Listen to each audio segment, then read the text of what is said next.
तो इस पूरे रीजन के जो बड़े मिलिट्री माइंड्स हैं, जो आर्टिफिशियल इंटेलिजेंस को स्टडी करते हैं, उनके ऊपर गहरी नज़र रखते हैं। तो प्रवीण साहब नो डाउट उनमें बड़े माइंड्स में से एक माइंड है। प्रवीण साहब thank you very much for your time. और प्रवीण साहब फोर्स मैगजीन इंडिया के एडिटर भी हैं। पाकिस्तान से मुझे ज्वाइन किया है lieutenant general retired Naeem Khalid Lodhi साहब ने। जनरल साहब फॉर्मर इंटरिम डिफेंस मिनिस्टर हैं पाकिस्तान के, डिफेंस सेक्रेटरी रह चुके हैं और स्ट्रेटजी और मिलिट्री के मामलात के ऊपर बहुत गहरी नज़र रखते हैं। जनरल साहब आपने भी बहुत बहुत शुक्रिया थैंक यू। अपने प्रोग्राम के लिए खसूसी तौर पर वक्त निकाला। जरूर। आगाज में जनरल साहब आपकी इजाजत से प्रवीण साहब से करना चाहूंगा। प्रवीण साहब मेरा पहला सवाल आपसे ये है कि सबसे पहली चीज तो चूंकि जंग डिस्कस होती है मुसलसल, और पाकिस्तान और भारत तो खैर जब भी डिस्कस हो, इवन हमारे क्रिकेट मैचेस भी इस तरीके से दिखाए जाते हैं कि जिस तरह पता नहीं खेल के मैदान में भी कोई फौजी निकल जाएंगे और वहां पर बल्ला और गेंद नहीं चलेगी, वहां पर भी बारूद चलेगा और गोलियां चलेंगी। पहले तो अगर दोनों ममालिक की कुछ जंग होती है आपस में, आप समझते हैं कि पाकिस्तान और भारत की कोई जंग हो और उसमें कोई एक मुल्क जीत जाए जंग? आ, अब की जो हालात है, द प्रेजेंट सिचुएशन, उसके हिसाब से आई बिलीव, और इसका मैंने थोड़ा जिक्र भी किया है अपनी किताब में द लास्ट वॉर, पर मैंने इस मुद्दे पे काफ़ी सोचा है और मैं इस नतीजे में पहुंचा हूं, और I have arguments for that, कि if there is a war between India and Pakistan, because ये वॉर जो होगी वो अट्रिशन वॉर होगी। हम दोनों मुल्क जो है, हमारी आर्मीज अभी भी एट्रिशन वॉर में ही, एक बहुत पुराना वॉर कॉन्सेप्ट है जो कि सेकेंड वर्ल्ड वॉर का है, उसी में ही अभी हम फंसे हुए हैं। We have similar war concept, और मेरे हिसाब से at the operational level of war, जहाँ पे कि कैंपेन तय होती है, Pakistan military will do better, क्योंकि उसको काफ़ी पीएलए सपोर्ट होगी, बहुत एरियाज में सपोर्ट होगी। तो मेरी समझ ये है कि एक आ, वो कैंपेन नहीं होगी जहाँ पर कि थोड़ा ऊपर नीचे लाइन ऑफ कंट्रोल हो गया, थोड़ी ज़्यादा गहराई में हो सकती है कैंपेन, और Pakistan is likely to do much better at the campaign level with PLA support. ये मेरी सोच है।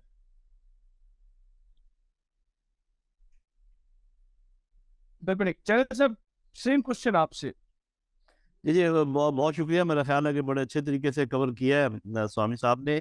बात यह है कि आजकल जंगों की नौयत भी चेंज हो गई है। इसमें वो तो ठीक कह रहे हैं कि हम तो वो पुरानी जंगें ही लड़ेंगे शायद, लेकिन अब बहुत अवेयरनेस आ गई है दोनों फौजों में मेरे अपने ख्याल में, और फौजों में भी, और जो पॉलिटिकल लीडरशिप है वो भी। एक तो ये समझ, मेरा ख्याल अभी बातें समझ में आने लगी हैं कि जो टारगेट होता है किसी भी जंग में वो अपोजिंग माइंडसेट होता है।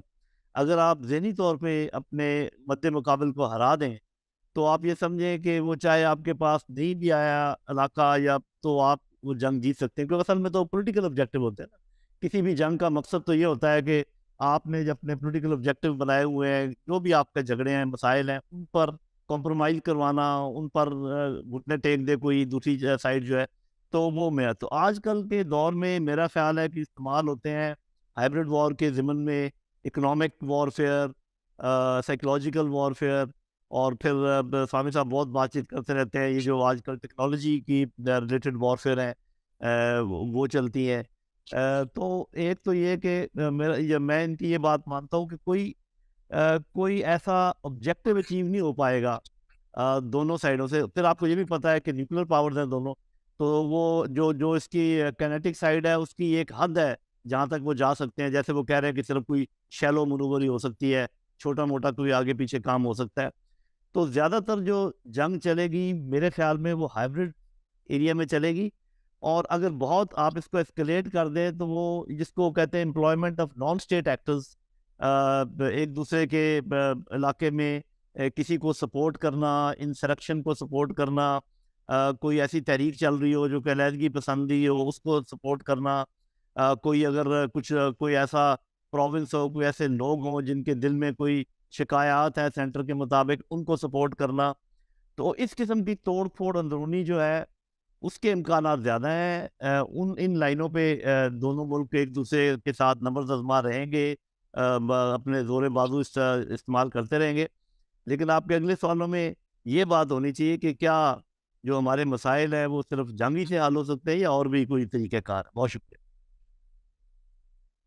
बिल्कुल, बिल्कुल सर, मैं इसकी तरफ भी आऊँगा। पहले लेकिन उससे पहले मैं ये डिस्कस करना चाह रहा हूँ कि फ़ायदा किसको हुआ है सर जंग का? प्रवीण साहब, आप क्या समझते हैं कि जो मुसलसल एक टेंशन का माहौल है, जिसमें कमी किसी तरह आ नहीं पा रही, ना कोई साइड मतलब डायलॉग के लिए हतमी तौर पर तैयार है, कंडीशंस ऐसी हैं कि जिसको मेट करना शायद इम्पॉसिबल है, ब्लेम गेम इतना है, मतलब दोनों साइड्स के पास ऐसे एक्सक्यूजेज़ हैं, जो अपने-अपने ग्राउंड्स पर शायद जेन्युइन भी हैं, जिनको वो बुनियाद बनाकर एक-दूसरे से इवन बात करने को तैयार नहीं है।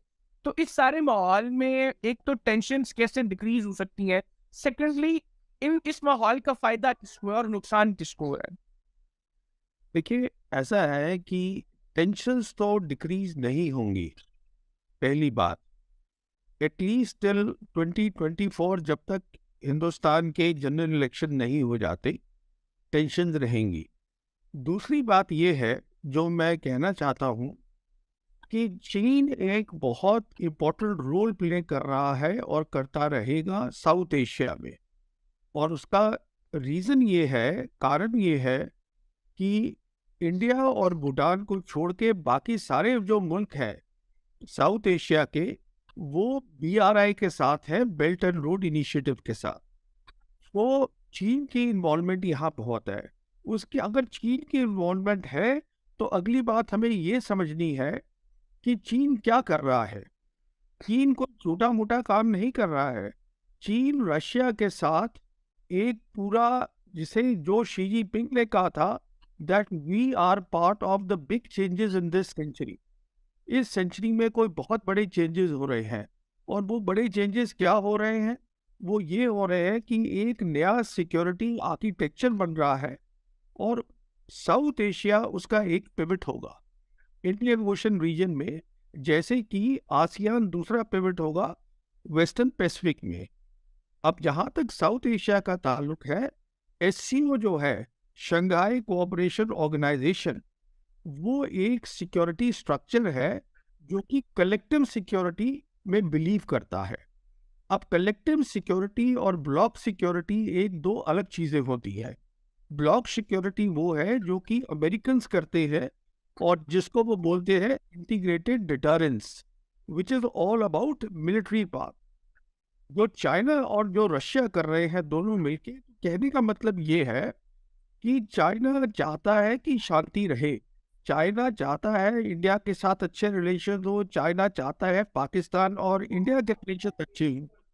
यही कारण है, जब जनरल बाजवा मिले थे शी जिनपिंग को, जब वो चीफ थे, तो शी जिनपिंग ने उनको बताया था कि देखिए, हम इतने साल हमने इंतज़ार करा हांगकांग के आने के लिए, तो जंग से कुछ हासिल नहीं होगा और आप कॉन्सेंट्रेट करिएगा कनेक्टिविटी के ऊपर और ह्यूमन सेंट्रिक अप्रोच के ऊपर।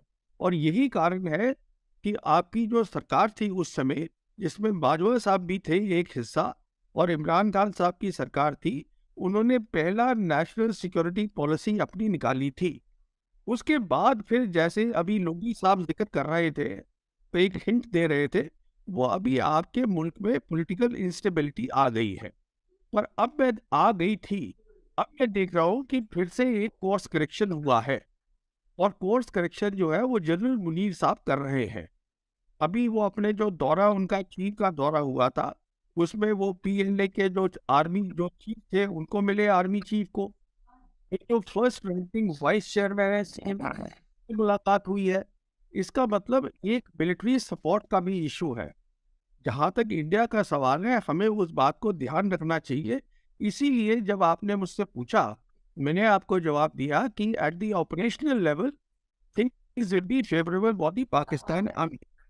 अब सवाल ये है कि क्या जंग करनी चाहिए?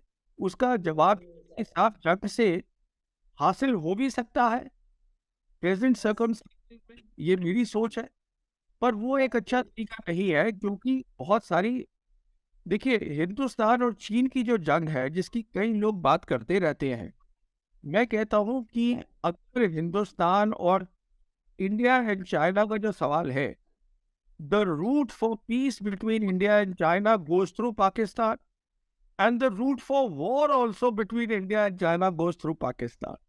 आप इस बात को थोड़ा सा इस पे आप वो करें, थोड़ा फोकस करें मैं क्या कह रहा हूँ। ये बात है, जंग जो है, जंग is not the best thing to do at all. But होता क्या है कि अगर आपको स्टेटस को तोड़ना है, अगर आप चाहते हो कि एससीओ ठीक तरह काम करे, जो हमारा साथ था वो 2014 से कामयाब नहीं हुआ। वो इसलिए कामयाब नहीं हुआ क्योंकि इंडिया पाकिस्तान के रिलेशन ही ठीक नहीं है, तो वो उसके बाद वो बंद ही हो गया। अब इट इज ओवर नाउ। तो अभी एक नई चीज आ गई है, एससीओ आया है, ब्रिक्स आया है। ब्रिक्स है वो बेसिकली इकोनॉमिक फोरम बन रहा है। तो मेरा कहने का मतलब ये है कि हमको पहले बड़ी पिक्चर देखनी है। जंग is only a part of where things are not changing और will they harm the big picture. That is where the war comes in. क्या वो बड़ी पिक्चर का नुकसान कर रहे हैं? Then the war comes in. Otherwise, war by itself means nothing.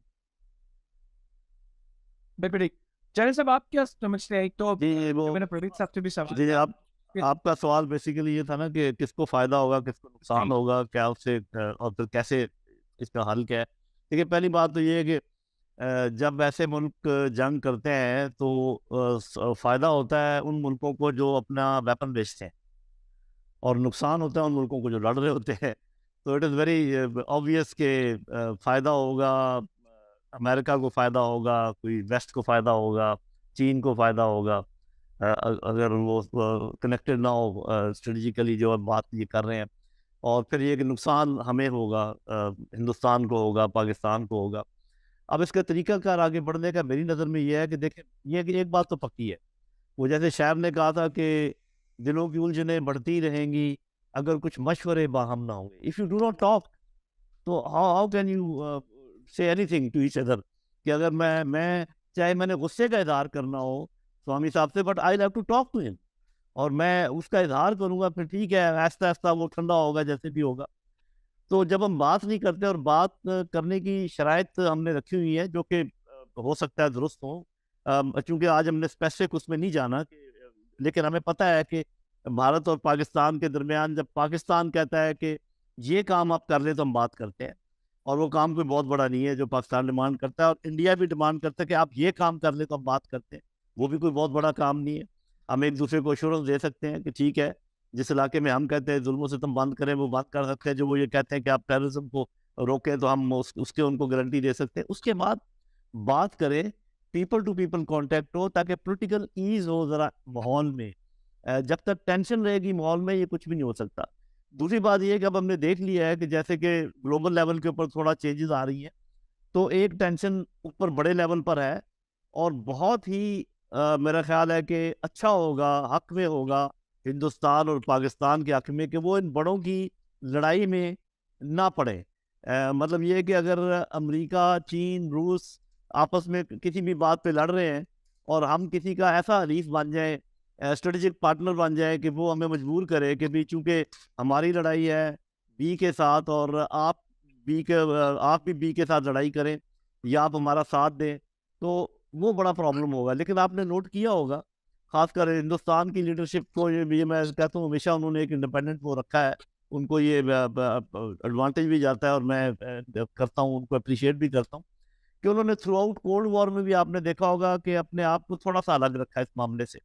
वो कि थोड़ा सा झुकाव था उनका यूएसएसआर की तरफ, लेकिन फिर भी ऐसे नहीं खुबे कि बिल्कुल ही उनके हर काम। अभी भी ऐसे है कि आपने देखा, बावजूद इसके कि अमेरिका ने हिंदुस्तान को खड़ा किया हुआ है चीन के खिलाफ, या कम से कम उनको सपोर्ट करता है अगेंस्ट चाइना, लेकिन चाइना के साथ जो ट्रेड है इंडिया की, जो अपने बातचीत करते हैं, जो छोटी सी स्कर्मिश हुई है उसके ऊपर बातचीत कर रहे हैं, तो they are not toeing the line of super power.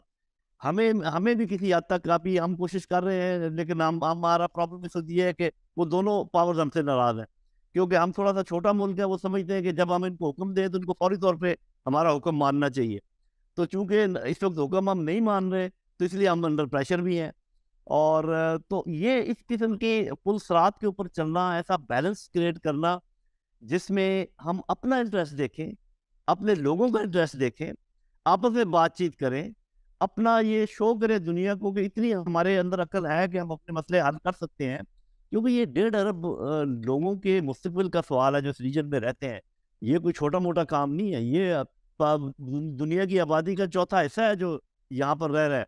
और अगर हम और ऐसे ऐसे इंटेलिजेंट लोग हैं, आप देखें कि हमारे लोग, हमारे खित्ते के लोग जाके लीड कर रहे हैं, कहीं के वजीर आजम बने हुए हैं, कहीं पर कुछ हो रहा है। हमारे डॉक्टर्स, हमारे इंजीनियर्स, हमारे आईटी के एक्सपर्ट, हमारे इकोनॉमी के एक्सपर्ट, इंडिया के भी, पाकिस्तान के भी। तो इसका मतलब ये है कि we are an intelligent race. तो इंटेलिजेंट रेस का जो लिटमस टेस्ट होता है वो ये होता है कि क्या वो अपने मसाइल हल कर सकते हैं। Any race, any individual that cannot resolve his or their problems, उनकी इंटेलिजेंस को क्या करना। तो हमें चाहिए कि आपस में बातचीत करें, तालीम को बढ़ाएं, अपने मसले हल के जो बेयर मिनिमम टॉक करने की कंडीशंस हैं वो भी मान लें, हम भी मान लें, इसको आगे बढ़ाएं। तो इस तरीके से तो चल सकता है। अदरवाइज अगर ऐसे ही दूर दूर बैठे रहे और लोगों की बातों में आते रहे, हमें वो फलाना मुल्क बताता रहे कि ये देखो ये तुम्हारे साथ कर रहे हैं, और इधर से आती रहे बीबीसी कभी बताए, कभी वॉइस ऑफ अमेरिका बताए कि वो ये हो रहा है और ये हो रहा है, तो फिर तो भाई ऐसे ही चलता रहेगा। अल्लाह ना करे कि ऐसे हो। मेरा अपना ख्याल ये है कि इतने अवेयर लोग मौजूद हैं दोनों मुल्कों में, और वो उनके पॉलिटी में भी हैं, और वो उनकी मिलिट्री में भी हैं, वो उनकी इकॉनमी में भी हैं, मैं ट्रेडर्स की बात कर रहा हूँ, और हर जगह कम्युनिटी थिंकर्स मौजूद हैं। उनको पता है कि दो न्यूक्लियर पावर्स की जंग जो है नहायत खतरनाक हो सकती है, ना सिर्फ खत्ते के लिए बल्कि दुनिया के लिए, क्योंकि वो कोई लोकलाइज्ड इफेक्ट नहीं उसका होता। फिर दूसरी बात ये है कि हमने देख भी लिया कि जंगें जो है वो क्या हासिल करती हैं। तो ठीक है, हम अपनी अपनी फौजों को रखें, अलर्ट रखें, कायम रखें, एक डिटरेंस का रखें, लेकिन उसके बाद डिटरेंस जब कायम हो जाती है तो उसके बाद बातचीत ही करनी होती है, और बातचीत के लिए माहौल बनाना होता है। तो बस ये मेरा ख्याल है कि इसके इम्कानात मौजूद हैं, बशर्ते के सही लोगों के पास ही आ जाए। वो जो कह रहे हैं परवीन साहब, ठीक कह रहे हैं कि अगर दोनों साइडों की या किसी एक साइड की पॉलिटिकल हेड या पॉलिटिकल पार्टी ये समझें कि दूसरे की दुश्मनी में हम वोट ज़्यादा ले सकते हैं अपने लोगों के, तो इसका ये मतलब है वहाँ पर ख्वानदगी का प्रॉब्लम है, वहाँ पर इल्म का प्रॉब्लम है, एजुकेशन का प्रॉब्लम है। तो एजुकेशन की तरफ हमें भी तवज्जो देनी चाहिए, इंडिया को भी तवज्जो देनी चाहिए। और ये जो एक दूसरे को हम बर्दाश्त नहीं कर सकते, ये जब हम सोचेंगे, समझेंगे, ज़्यादा पढ़े लिखे होंगे, तो शायद इसमें फ़ायदा होगा आगे बढ़ने का। बिल्कुल ठीक। प्रवीण साहब, जैसे जानिब साहब बात कर रही कि बड़ों की लड़ाई में हम लोगों को फरीक नहीं बनना चाहिए, एक तो इस पॉइंट के ऊपर आपकी क्या राय है? दूसरा, ये जनरल साहब ने जो जिक्र किया कि डिटरेंस के बाद अल्टीमेटली बातचीत फिर भी करनी पड़ेगी, तो जनरल साहब ने तो बता दिया कि बातचीत का माहौल कैसे बन सकता है। आपके नज़दीक बातचीत का माहौल कैसे बने? देखिए, ये अभी क्या हो रहा है कि पहले let's see the big picture before I answer these questions, कि क्या हो रहा है कि हम किसी नई कोल्ड वॉर में नहीं जा रहे हैं। ऐसा कुछ नहीं हो रहा है मेरे हिसाब से। मेरे हिसाब से क्या हो रहा है कि दो बड़े मुल्क हैं जो compete कर रहे हैं ग्लोबलाइज्ड वर्ल्ड में। जो ग्लोबलाइज्ड वर्ल्ड फ्रेगमेंट हो गई है, हिस्सों में बदल गई है, एक हिस्सा वहां जा रहा है, एक हिस्सा यहाँ। इशू टेक्नोलॉजी का है जो बहुत अहम हिस्सा है। अगर प्रॉस्पेरिटी होगी, इसका मतलब दो अलग टेक्निकल स्ट्रीम्स बनेंगी। मैं बात कर रहा हूँ अगले 5, 6, 7, 10 साल में होने वाला है। उसमें क्या होता है कि आपको तय करना है, मिसाल के तौर पर पाकिस्तान जैसे है, पाकिस्तान के पास सीपीईसी है, तो वो तय करना है कि क्योंकि और कॉरिडोर बन रहे हैं, बहुत सारे कॉरिडोर बन रहे हैं after this peace between Iran and Saudi Arabia, बन रहे हैं, बहुत पैसा वहाँ लग रहा है, लैंड कॉरिडोर। तो हम वहाँ कहाँ आते हैं? तो कहने का मतलब ये है कि आपकी पार्टनरशिप तो चाइना के साथ है, अब वो और स्ट्रेंथन हो जाएगी, हो जानी चाहिए। ये मैं कह रहा हूँ, अगर आपको प्रॉस्पेरिटी भी चाहिए है, लंबा वो है, तो उसको तो ये कहना कि हम उनकी लड़ाई में नहीं पड़ेंगे या पड़ेंगे, लड़ाई तो वो भी नहीं कर रहे हैं। जहाँ तक चीन का ताल्लुक है, ये पहली बार है, ये हम पूरी मिलिट्री हिस्ट्री में देखेंगे, जहाँ वो एक बड़ी ताकत बनना चाहते हैं और बनेंगे on the basis of BRI, which is economic prosperity. वो क्या कह रहे हैं? BRI जो है, that is about common prosperity and collective security. ये है उनका।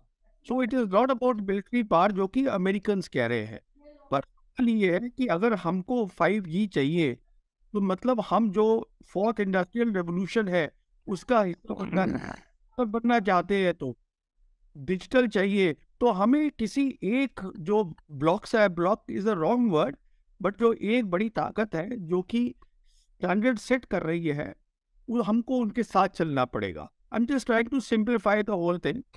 तो really we have to decide कि हम यहाँ पर आएंगे कि वहाँ आएंगे, क्योंकि हमारी 5G कहाँ से आएगी, हमारे डेटा सेंटर्स कहाँ से आएंगे, वो अमेरिका लाएगा, ये लाएगा, दोनों नहीं ला सकते हैं।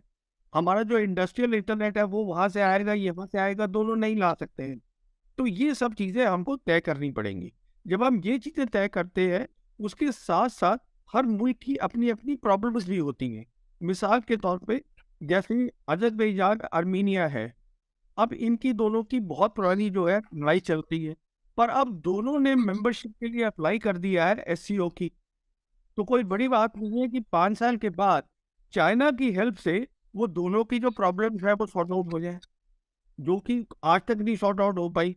अब हमारी प्रॉब्लम क्या है, हमारी क्या है कि इंडिया की प्रॉब्लम चाइना के साथ भी है, इंडिया की प्रॉब्लम पाकिस्तान के साथ भी है। ये एक बहुत बहुत डिफिकल्ट सिचुएशन बन जाती है। तो इसके अंदर चीन भी सोचेगा ज़्यादा पाकिस्तान से, क्योंकि चाइना के लिए एससीओ बहुत इंपॉर्टेंट फोरम है। अगर बार बार इंडिया कहेगा कि साहब हम नहीं आपके साथ चलने को तैयार है, हम दूसरे के लोगों के साथ चलने को तैयार है, तो प्रॉब्लम बड़ी हो जाएगी। तो उसमें फिर पाकिस्तान भी आ जाता है विली नीली। तो ये पहली बात हो गई। तो ये नहीं कि हम लड़ाई करना चाहते हैं, बट जिस तरफ दुनिया जा रही है तो आपको कॉमन प्रॉस्पेरिटी के साथ कलेक्टिव सिक्योरिटी भी देखनी पड़ेगी। पहली बात है, it can not be divided, it is indivisible. दूसरी बात, अब डिटरेंस। अब डिटरेंस तो ऐसा है ना कि आप कौन तय करेगा डिटरेंस। हिंदुस्तान का जो था सोच थी हमारे न्यूक्लियर वेपन्स हमारी डिटरेंस है, ये सोच थी।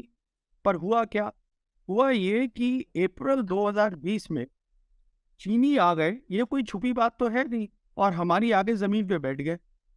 इसका मतलब उनको उनको they disregarded our deterrence completely, nuclear deterrence किया ना उन्होंने, पूरा डिसरिगार्ड, आके बैठ गए वो।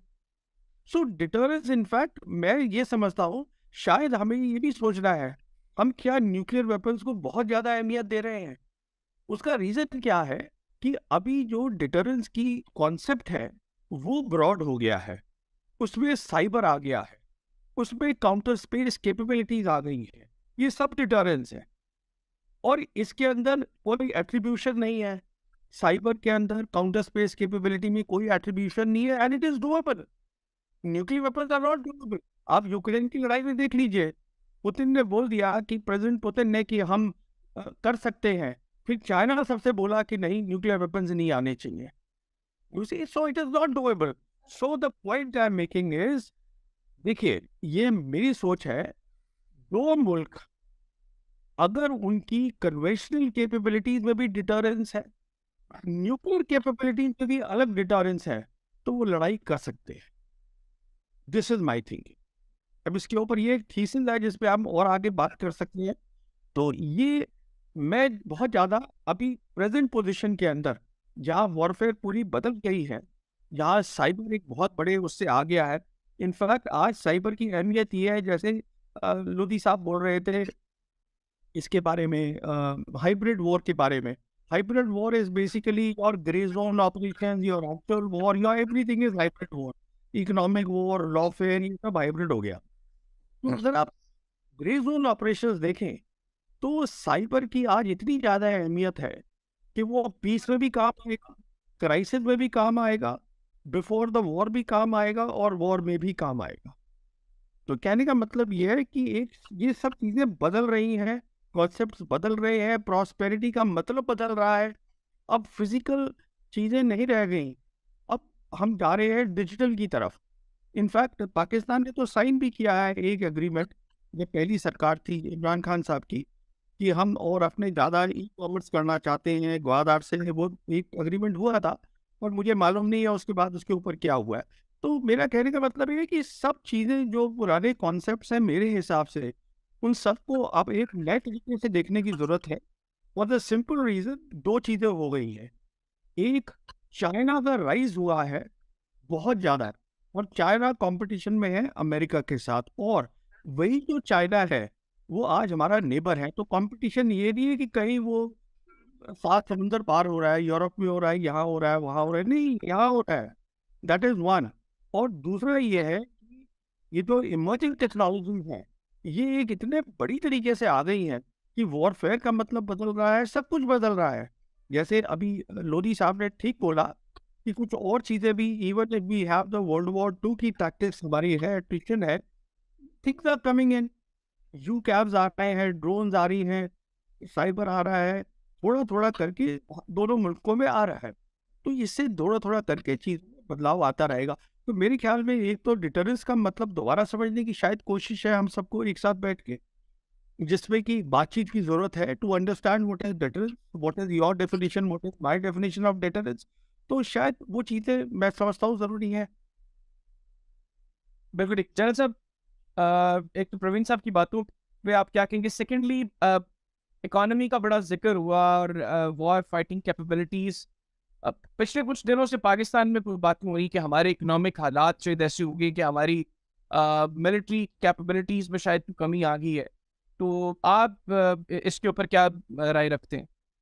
जी, पहले तो ये मेरे ख्याल बड़े अच्छे तरीके से इन्होंने जो डिटरेंस की लिमिटेशन है उनका भी जिक्र किया। जब आप न्यूक्लियर डिटरेंस की बात करते हैं तो वो उसकी ये एडवांटेज तो है कि वो बिग वॉर्स को रोक सकती है, लेकिन वो स्मॉल वॉर्स के लिए स्पेस जो है, बल्कि ऐसा ऐसा आपने देखा, जैसे चाइना इंडिया का उन्होंने जिक्र किया, इंडिया पाकिस्तान ने भी वो स्पेस बनाई हुई है और उसके अंदर जो है ना वो जंगे हो सकती। इसीलिए आपने देखा होगा कि पाकिस्तान बात करता है फुल स्पेक्ट्रम डिटरेंस की, तो जिसमें सिर्फ nuclear deterrence, nuclear to nuclear हो, और नीचे कन्वेंशनल टू कन्वेंशनल डिटरेंस की भी ज़रूरत है हमें। हमारे कुछ जो आपको पता, लोग कहते हैं कि जी जब आपने एटम बम बना लिए तो फिर आपको फौजों की क्या ज़रूरत है, तो वो ये बात नहीं समझते जो अभी वो एक्सप्लेन कर रहे थे कि एक स्पेस बनती है, क्योंकि न्यूक्लियर एक बड़ा उसकी उसकी एम्प्लॉयमेंट की बात करना ही एक बहुत बड़ी बात हो जाती है, और उसके नीचे बहुत सारी जगह है जहाँ पर जंगें लड़ी जा रही हैं।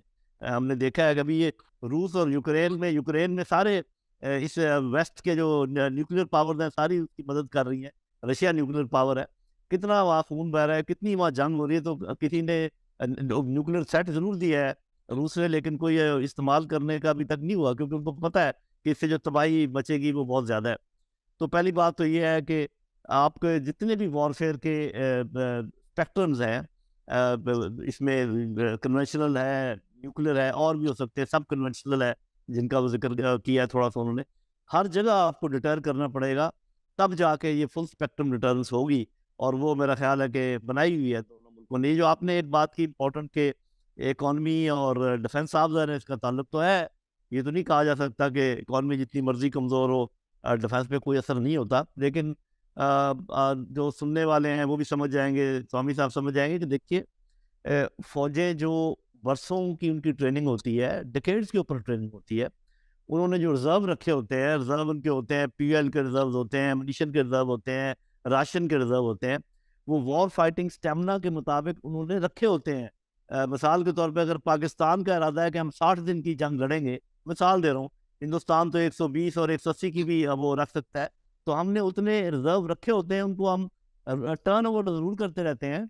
जैसे राशन टर्न ओवर कर लिया, आपने एमुनिशन टर्न ओवर कर लिया ताकि वो एक्सपायर ना हो, पीएल वगैरह टर्न ओवर करते रहे, लेकिन ये नहीं होता कि वो रिजर्व खाली। लेकिन अगर फिर इसके अलावा जो आपके ट्रेनिंग है, जैसे मैंने कहा, जो आपकी एम्प्लॉयमेंट है, जो आपके ऑफिसर्स ट्रेन होके सीनियर ऑफिसर बने, वो सारे एकदम इसके कमज़ोर होने से एकदम ख़त्म नहीं हो जाता। तो इसका इफेक्ट एक लैग है, टाइम लैग है between economy and your forces की जो पोटेंशियल है।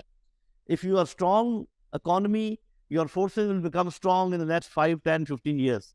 If you have a weak economy, your forces will definitely weaken, but after 4, 5, 10 years. तो मेरा ख्याल है कि फिलहाल ये जो 1 साल की हमारे इकॉनमी या 1.5 साल की इकॉनमी की हिट है, इससे पाकिस्तानी फ़ौज की इस्ताअत में या उनके पोटेंशियल में कोई ख़ास फ़र्क नहीं पड़ा होगा, नहीं पड़ेगा इंशाल्लाह।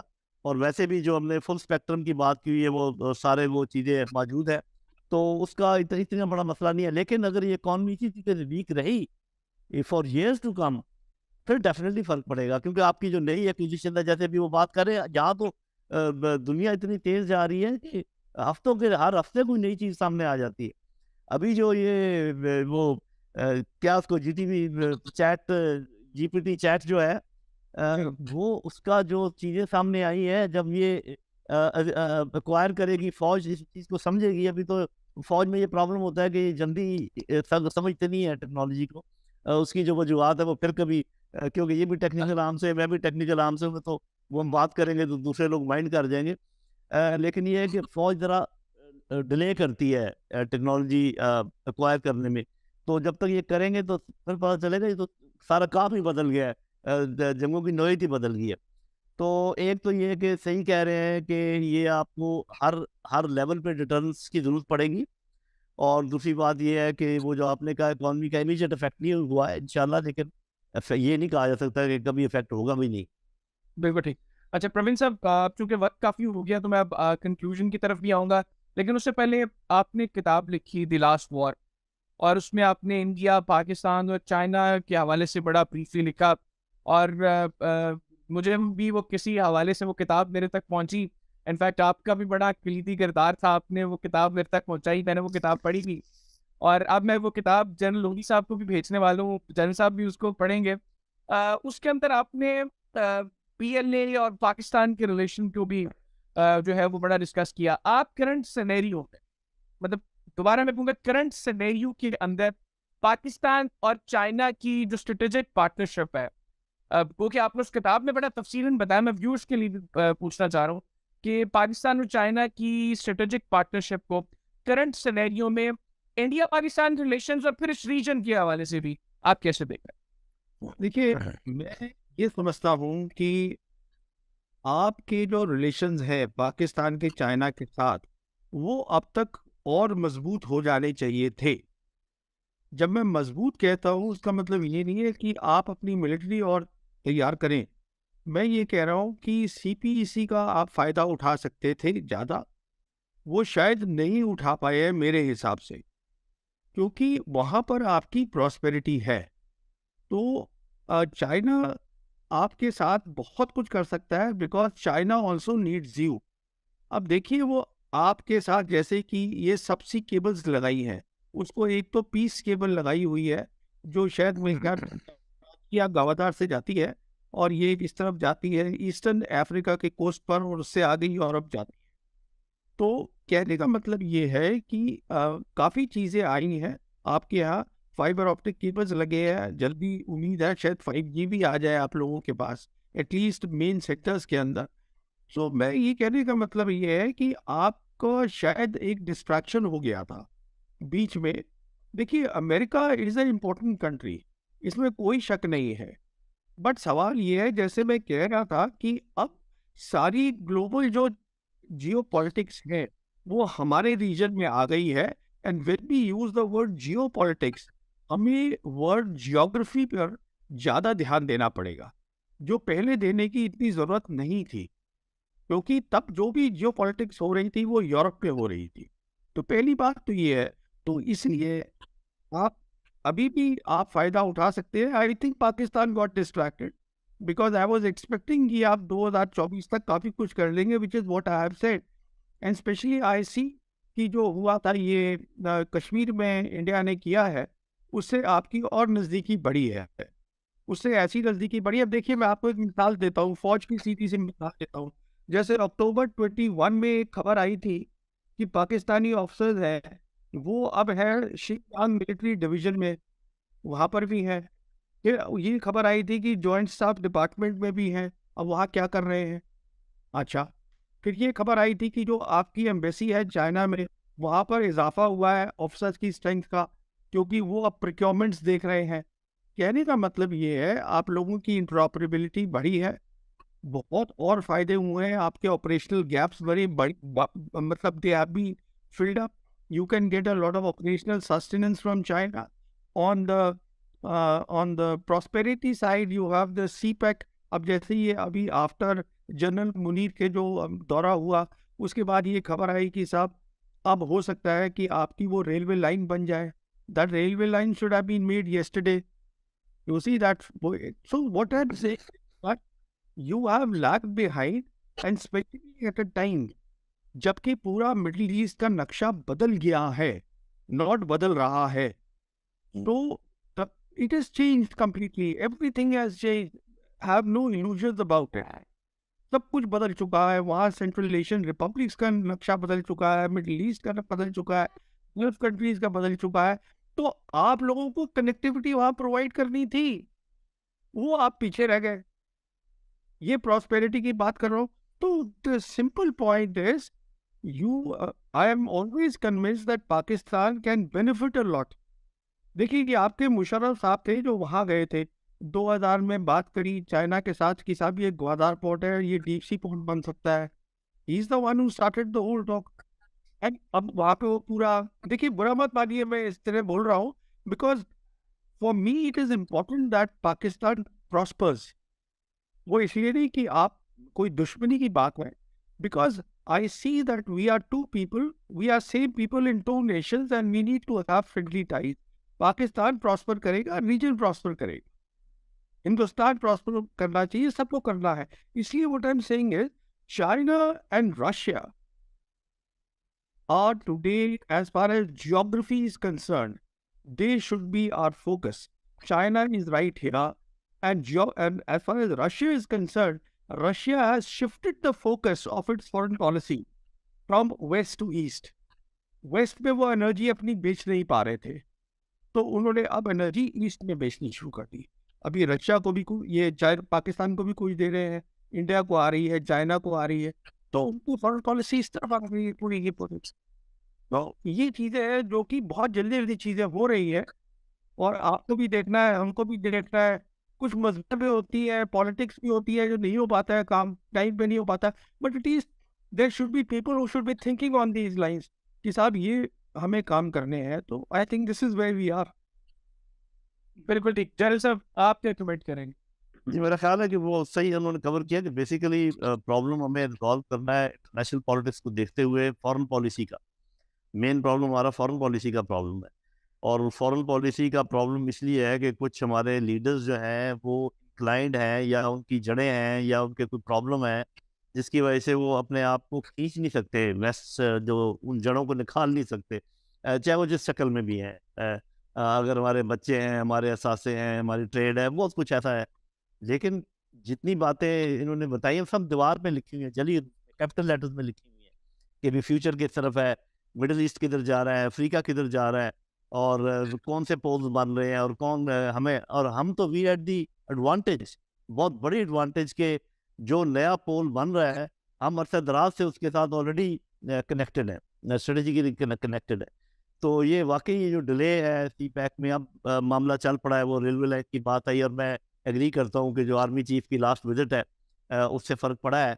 और ये भी मेरा अपना अंदाज़ा ये है कि आर्मी चीफ की चाइना वाली लास्ट विजिट से आपके इंटरनल मसाइल भी सीधे होने जा रहे हैं, जहाँ तक मेरा अपना अंदाज़ा है। देखते हैं अगले कुछ दिनों में ये बात वाज़ेह हो जाएगी।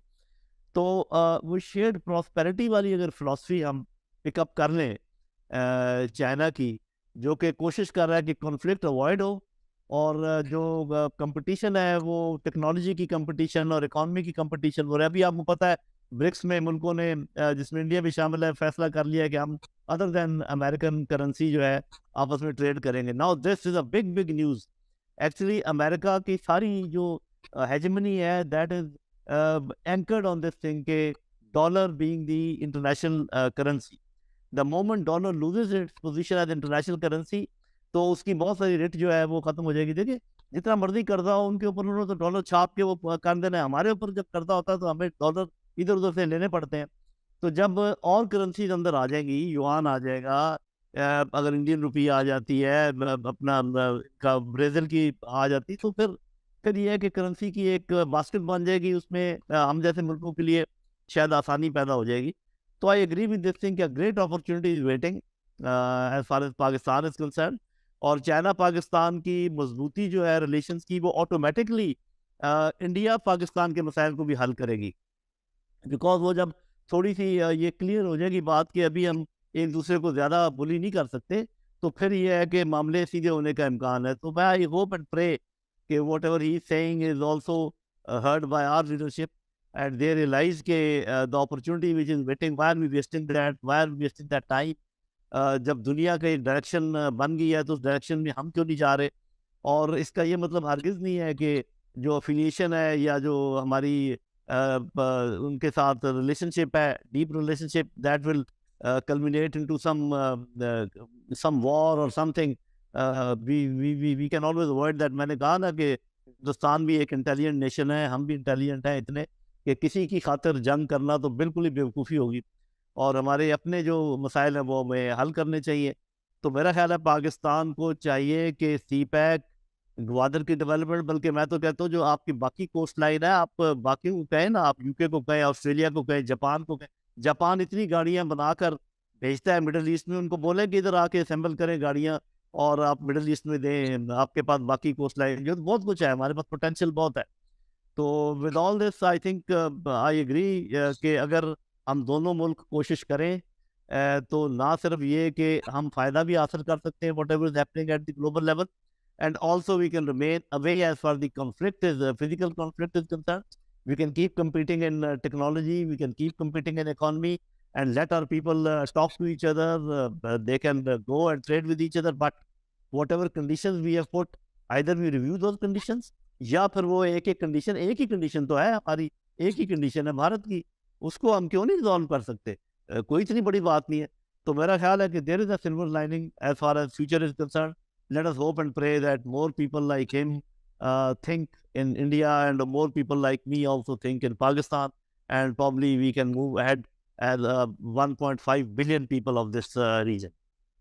बिल्कुल, बहुत शुक्रिया जरा साहब आपका, अपने प्रोग्राम के लिए वक्त निकाला। प्रवीण साहब आपका बहुत बहुत शुक्रिया, आपने प्रोग्राम के लिए वक्त निकाला। आगाज़ में जो मैंने जिक्र किया था कि नॉर्मली जब हम इंडिया और पाकिस्तान को डिस्कस करते हैं तो हम मीनिंगफुल डिस्कशन नहीं कर पाते हैं, बावजूद उसके कि हमारा सब्जेक्ट उस गुफ्तगू का वही होता है।